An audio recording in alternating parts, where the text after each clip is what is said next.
በድር ዓለም አቀፍ የኢትዮጵያውያን ሙስሊሞች ድርጅት እንኳን ለ1446ኛው ኢድ አልፈጥር በዓል በሰላም አደረሳችሁ በሚል መግለጫ አውጥቷል። መግለጫውን እንደወረደ እንደሚከተለው አነብላችኋለሁ።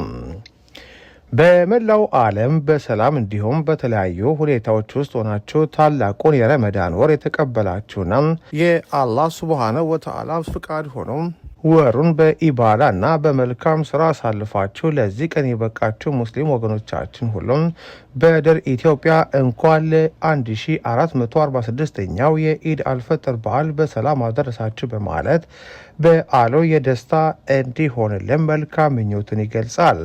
ኢድ አልፈጥር በሂጅራ አቆጣጠር የተከበረውን የረመዳን ወር ተከትሎ የሸዋል ጨረቃ ስትወጣም በታላቅ እስላማዊ ስርዓት የሚከበር በመላው ዓለም የሚገኙ ሙስሊሞች በደስታም በመተሳሰብና በአብሮነት ስሜት የሚያሳልፉት ልዩ ውበትና ድምቀት ያለው በዓል ነው።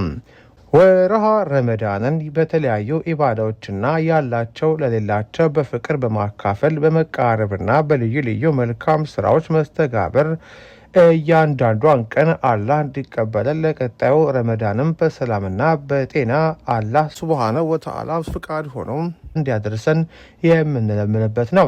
የዘንድሮ ረመዳን ወር አያሌ ኸይር ስራዎችን የሰራንበት ከመሆኑ ባሻገር በድር ዓለም አቀፍ የኢትዮጵያን ሙስሊሞች ድርጅት የተመሰረተበት 25ኛ ዓመት የብር ኢዮቤልዩ ዋዜማ በመሆኑም እኛ የበድር ኢትዮጵያ አባላት በዓሉን ስናከብር በተለየ ስሜት ነው።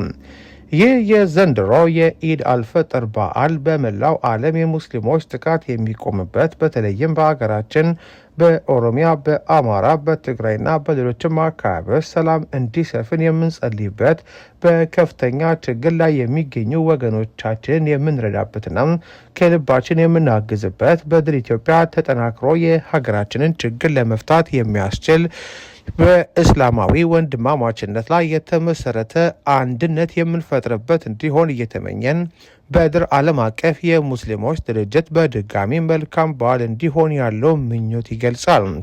በድር ኢትዮጵያ ዋሽንግተን ዲሲ ማርች 29 2025